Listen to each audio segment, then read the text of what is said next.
Okay, good evening everyone. It is Monday night. It is our Monday Momentum sessions, and today I want to talk about the client service matrix that some of you will have spoken to me about over the last number of months.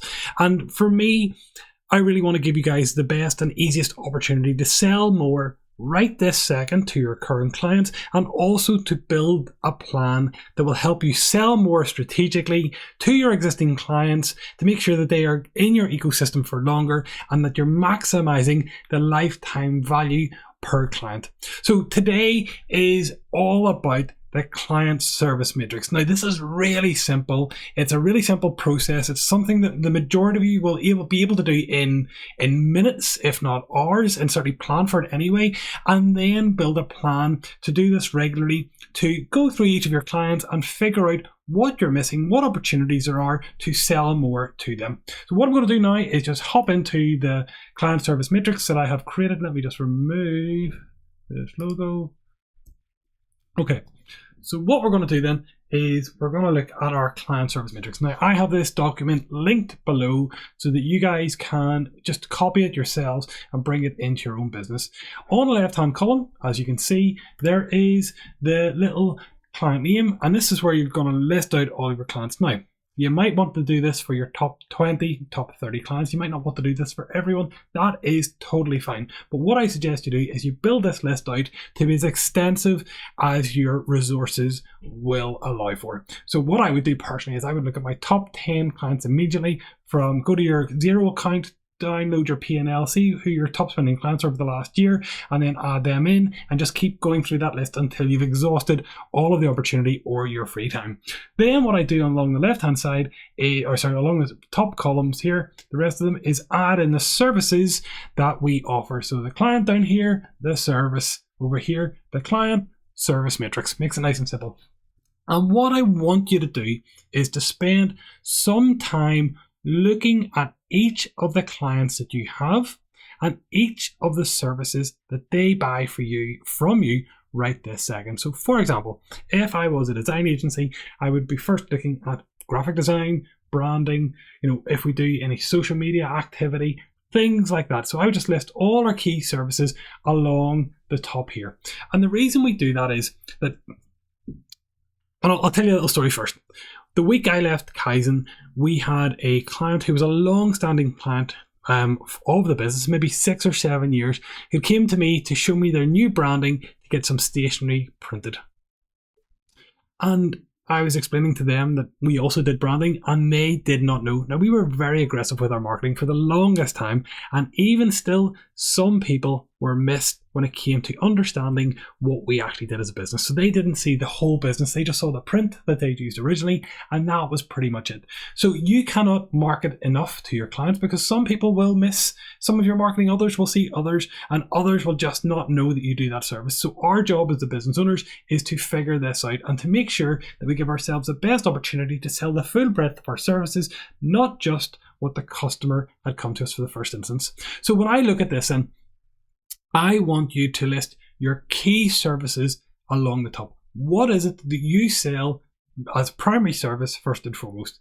And then what I want you to do is to go through each of your clients and just start ticking off. So let's call this client A. Client name. Perfect. Client A. That's not name. And then what I want you to do is start ticking off. Okay, we've done graphic design.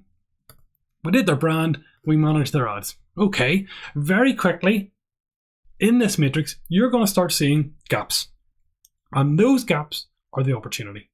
And those opportunities, because these are already existing clients who already spend money with you, it makes it so much easier to go and present other opportunities to them so that they can then spend more money with you. You can provide more value, provide more services to them.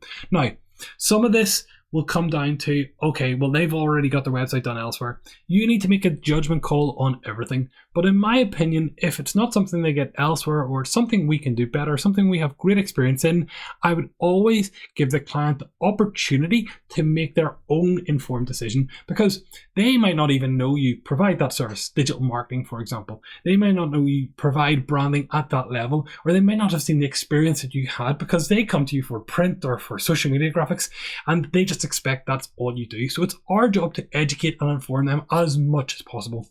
And when you do this and you go down through this list, you will start to highlight very key areas or lots of key areas where you might not be hitting the mark on all of your marketing and your sales activities. You might spot gaps in areas that you thought you were incredibly strong in. You might see other opportunities that you just want to go and speak to those clients about.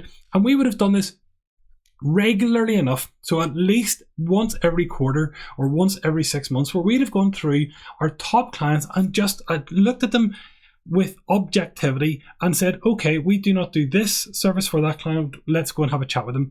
We would have got together a pitch deck, credentials, things that they would not have already seen from us, and we would have gone and explained that service as best we could to them. Now, did it work all the time? No. Did they have service providers for those services? Most of the time, yes. Our job is just to give them the opportunity to work more with us.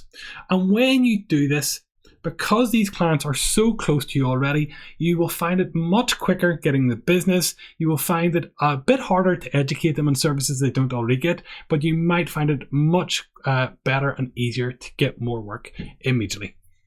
Cool. So after this then, what I want you to do is to draft up either decks or credentials or pitches for each of the key service areas that you don't already have. And I want you to make those tailored, because there's only going to be a small number of clients who already know you. I want you to add a little bit of value. How can we add value to this pitch to you, Mr. Customer, is by doing X, Y, and Z. And then I want you to set meetings with those clients and with the intent of selling the additional services that you already have. And Q4 is a perfect time to do so, because it's always, we've got Black Friday, Cyber Monday coming up. In that period between then and New Year, you'll find that some people relax a little bit. They're looking for opportunities for 2026, and it's our time to at least sow those seeds and identify opportunities that might start to become a bit more apparent in the new year. So let me know how you get on with that. Certainly go down below the video and click on the link, and you'll be able to access the client service matrix. Do this now, do it regularly, and then let me know of the wins as well. Brilliant. Right, thank you so much everyone, and have a brilliant week.